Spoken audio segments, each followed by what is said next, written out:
നമസ്കാരം. നമ്മൾ നേരത്തെ കാസർഗോഡ് ജില്ലയിലെ മഞ്ചേശ്വരം നിയമസഭാ മണ്ഡലത്തിൻ്റെ സാധ്യതകൾ, മുന്നണികളുടെ സാധ്യതകളും മറ്റും വിശകലനം ചെയ്തിരുന്നു.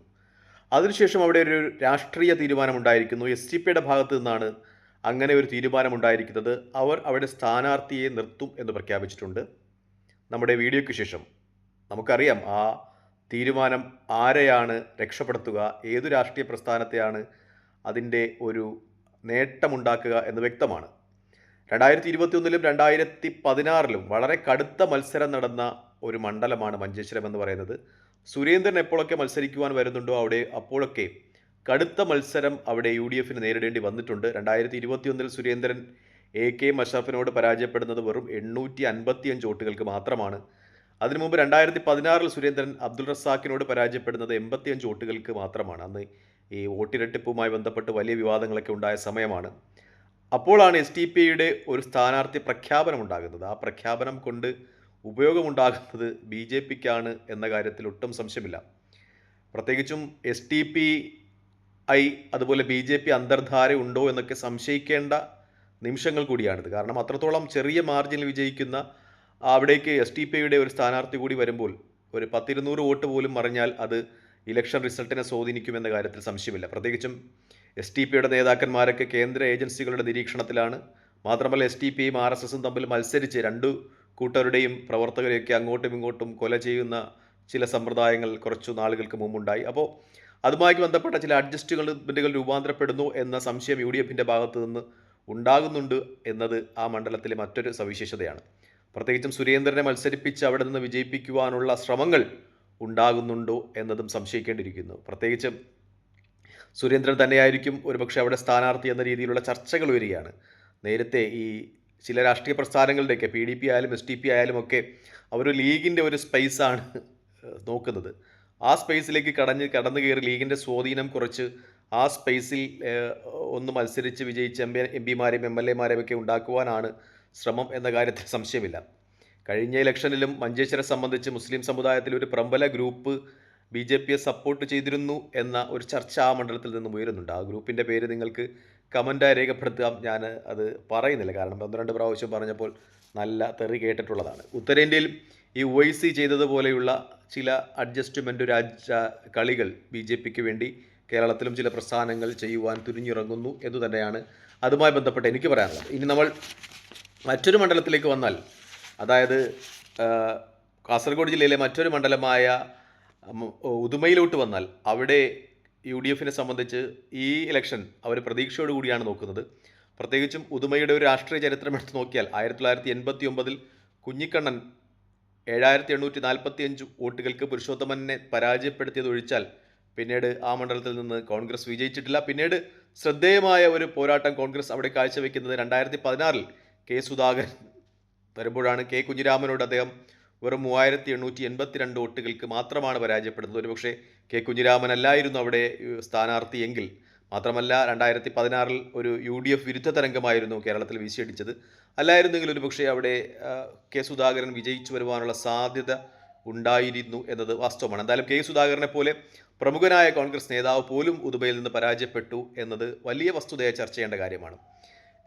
ഉദുമ എന്ന് പറയുന്നത് കോൺഗ്രസിനെ സംബന്ധിച്ച് അവരുടെ പാർട്ടി ഗ്രാമങ്ങൾ ഉള്ള സ്ഥലമാണ്. പെരിയ പോലെയുള്ള രക്തസാക്ഷികളുടെ മണ്ണാണ്. കൃപേഷിൻ്റെയും ശരത് ലാലിൻ്റെയും ഒക്കെ മണ്ണാണ്. കോൺഗ്രസ്സിന് വളരെ വൈകാരികമായ ഒരു സ്ഥലമാണ് ഉദുമ. പക്ഷേ അവിടെ നിന്ന് വിജയിക്കുവാൻ കഴിയുന്നില്ല എന്നതാണ് വലിയ യാഥാർത്ഥ്യം. ഞാൻ ഈ കൃപേഷും ശരത് ലാലും ഒക്കെ കൊല ചെയ്യപ്പെടുന്ന സമയത്ത് പ്രവാസിയായിരുന്നു. അപ്പോൾ അവിടെ ഈ മാർക്സിസ്റ്റ് പാർട്ടിയുടെയൊക്കെ ഭീഷണി കൊണ്ട് പ്രവാസികളാകാൻ വിധിക്കപ്പെട്ട കുറച്ചധികം പേരെ ഞാൻ കണ്ടിട്ടുണ്ട് പ്രവാസ ലോകത്ത് വെച്ചു. അവർക്ക് കോൺഗ്രസ് എന്നൊരു വികാരം വളരെ വലുതാണ്. അങ്ങനെയുള്ളൊരു മണ്ണാണ് ഈ ഉദുമ. അവിടെ കോൺഗ്രസ് ഇപ്രാവശ്യം വിജയിക്കുവാൻ 18 അടവും നടത്തും എന്ന കാര്യത്തിൽ സംശയമില്ല.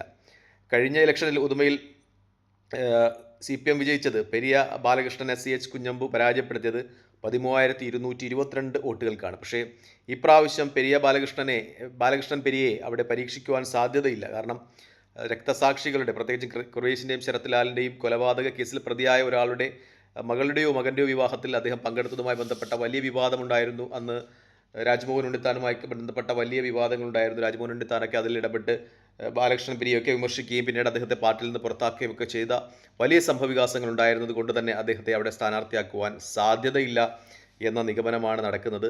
രണ്ടു പേരുകൾ അവിടെ പറഞ്ഞു കേൾക്കുന്നുണ്ട്. ഹക്കീം കുന്നിൽ മുൻ DCC പ്രസിഡന്റ്, ഒപ്പം കെ സുധാകരൻ മുൻ KPCC പ്രസിഡന്റിൻ്റെ പേരും അവിടെ പറഞ്ഞു കേൾക്കുന്നു എന്നത് വാസ്തവമാണ്. ചർച്ചകളിലൊക്കെ വരുന്നത് കെ സുധാകരന് MP എന്ന നിലയിൽ ഇളവ് ലഭിക്കും എന്നാണ് നിയമസഭയിലേക്ക് മത്സരിക്കുവാൻ. അങ്ങനെയാണെങ്കിൽ ഒരുപക്ഷെ അദ്ദേഹം ഉദുമ സെലക്ട് ചെയ്യാനുള്ള സാധ്യതകളും ചർച്ച ചെയ്യപ്പെടുന്നുണ്ട്. നമ്മൾ തദ്ദേശ സ്വയംഭരണ തെരഞ്ഞെടുപ്പിൽ റിസൾട്ടിലൂടെ കണ്ണോടിച്ചാൽ അവിടുത്തെ പഞ്ചായത്തുകളിലൊക്കെ വളരെ കടുത്ത മത്സരം നടന്നിട്ടുണ്ട് എന്ന് പറയാം. ആ 2 പഞ്ചായത്തുകൾ UDFും 2 പഞ്ചായത്തും LDFും വലിയ മെജോറിറ്റിയിൽ ലീഡ് ചെയ്യുന്നു എന്നതൊഴിച്ചാൽ, അതായത് ബന്തടുക്കയിൽ LDF 17, UDF 2, അവിടെ വലിയ അന്തരമുണ്ട് LDFും UDFും തമ്മിൽ. അങ്ങനെ പിന്നെ നോക്കുകയാണെങ്കിൽ ചെമ്നാട്, അവിടെ UDF വലിയ അന്തരത്തിൽ LDFിനേക്കാൾ ലീഡ് ചെയ്യുന്നു.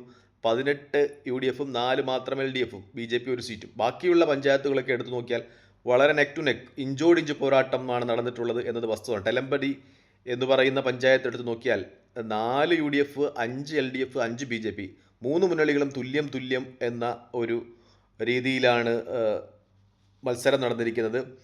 കുറ്റിക്കൽ പഞ്ചായത്ത് എടുത്താൽ അവിടെ UDF 5, LDF 10, BJP 2. Pallikkara panchayat എടുത്താൽ UDF 11, LDF 12, 1. അതായത് പള്ളിക്കര പഞ്ചായത്തിൽ 1 സീറ്റിൻ്റെ വ്യത്യാസമാണ് UDFും LDFും തമ്മിലുള്ളത്, വെറും 1 സീറ്റിൻ്റെ വ്യത്യാസം.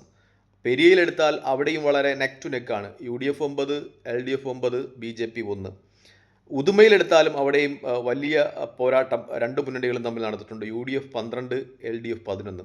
അതായത് വലിയ മെജോറിറ്റിയിൽ UDFും LDFും നേടിയിട്ടുള്ള 2 പഞ്ചായത്ത് വിധമേ ഉള്ളൂ. UDF 2 പഞ്ചായത്തും LDF 2 പഞ്ചായത്തും. ബാക്കി ആകെയുള്ള 8 പഞ്ചായത്തുകളിൽ ബാക്കി 6 പഞ്ചായത്തിലും നെക്ക് ടു നെക്ക്, ഇഞ്ചോടിഞ്ച് പോരാട്ടമാണ് എന്ന് പറയാം. അതുകൊണ്ട് തന്നെയാണ് വളരെ കടുത്ത മത്സരം അവിടെ നടക്കും എന്ന രീതിയിൽ കോൺഗ്രസ് വിലയിരുത്തുന്നത്. നല്ല ഒരു സ്ഥാനാർത്ഥിയെ ഇട്ടാൽ അവിടെ ഇപ്രാവശ്യം കോൺഗ്രസ്സിന് നേടിയെടുക്കാൻ കഴിയുമെന്നൊരു ആത്മവിശ്വാസം കോൺഗ്രസിനുണ്ട്. ജില്ലാ പഞ്ചായത്ത് ഡിവിഷനുകളുടെ എണ്ണം എടുത്തുവാൽ പോലും അവിടെ 2 ഡിവിഷനുകൾ LDFും 1 ഡിവിഷൻ UDFുമാണുള്ളത്. ഡെലമ്പടിയിൽ, പെരിയ എന്നീ 2 ഡിവിഷനുകൾ LDFും ഉദുമയിൽ UDFുമാണ് വിജയിച്ചിരിക്കുന്നത്. ലോക്സഭയുടെ ഒരു റിസൾട്ട് എടുത്താൽ അവിടെ CPM സ്ഥാനാർത്ഥി ബാലകൃഷ്ണൻ മാസ്റ്ററേക്കാൾ ഈ ഉദുമ നിയമസഭാ നിയോജക മണ്ഡലത്തിൽ നിന്ന് കാസർഗോഡ് ലോക്സഭയിലേക്ക് മത്സരിച്ച UDF സ്ഥാനാർത്ഥി രാജ്മോഹൻ ഉണ്ണിത്താൻ ഏകദേശം 12,000 വോട്ടുകൾക്ക് ലീഡ് ചെയ്യുന്നു എന്നൊരു പ്രത്യേകതയുണ്ട്. അതായത് ആ മണ്ഡലത്തിൽ UDFിന് വലിയ ലീഡ് ലോക്സഭയിലേക്ക് നേടുവാൻ കഴിഞ്ഞു എന്ന ഒരു പ്രത്യേകതയുണ്ട്. ഇപ്പോൾ ഈ നിയമസഭയിൽ കോൺഗ്രസ് അവിടെ പരിഗണിക്കുന്ന പേരുകൾ, ഒന്ന് Pradeep Kumar DCC general secretary, മറ്റൊന്ന് ഹക്കീം കുന്നിൽ എന്ന മുൻ DCC ജനറൽ സെക്രട്ടറി, പിന്നെ കെ സുധാകരൻ മത്സരിക്കുവാൻ അവിടെ വില്ലിങ് ആണെങ്കിൽ അദ്ദേഹത്തിന് തന്നെയായിരിക്കും സീറ്റ് എന്ന കാര്യത്തിൽ സംശയമില്ല. അങ്ങനെയാണെങ്കിൽ ഒരു കടുത്ത ഒടുവിൽ ആ സീറ്റ് ഒരു പക്ഷേ കോൺഗ്രസിൻ്റെ UDFിൻ്റെ കൈകളിൽ വന്നേക്കാം. 1987 ശേഷം കാസർഗോഡ് ജില്ലയിൽ നിന്ന് UDFിനല്ല കോൺഗ്രസിന് MLA മാരില്ല എന്ന ഒരു അപവാദം, അത് നാന്ദി കുറിക്കുവാൻ കോൺഗ്രസ് പരമാവധി ശ്രമിക്കും. എല്ലാ കൈമൈ മറന്ന് രംഗത്തിറങ്ങും എന്ന് തന്നെയാണ് സ്ഥിതിഗതികളൊക്കെ സൂചിപ്പിക്കുന്നത്. എന്തായാലും ഉദുമയിൽ കടുത്ത പോരാട്ടം നടക്കും എന്ന കാര്യത്തിൽ സംശയമില്ല. തൽക്കാലം ഈ വീഡിയോ ഇവിടെ വാങ്ങിയാണ്. മറ്റു വീഡിയോ കാണുന്നവരെ നന്ദി, നമസ്കാരം ചെയ്യുന്നത്. മറ്റൊരു മണ്ഡലവുമായി കാണുന്നവരെ ജയ് ഹിന്ദ്.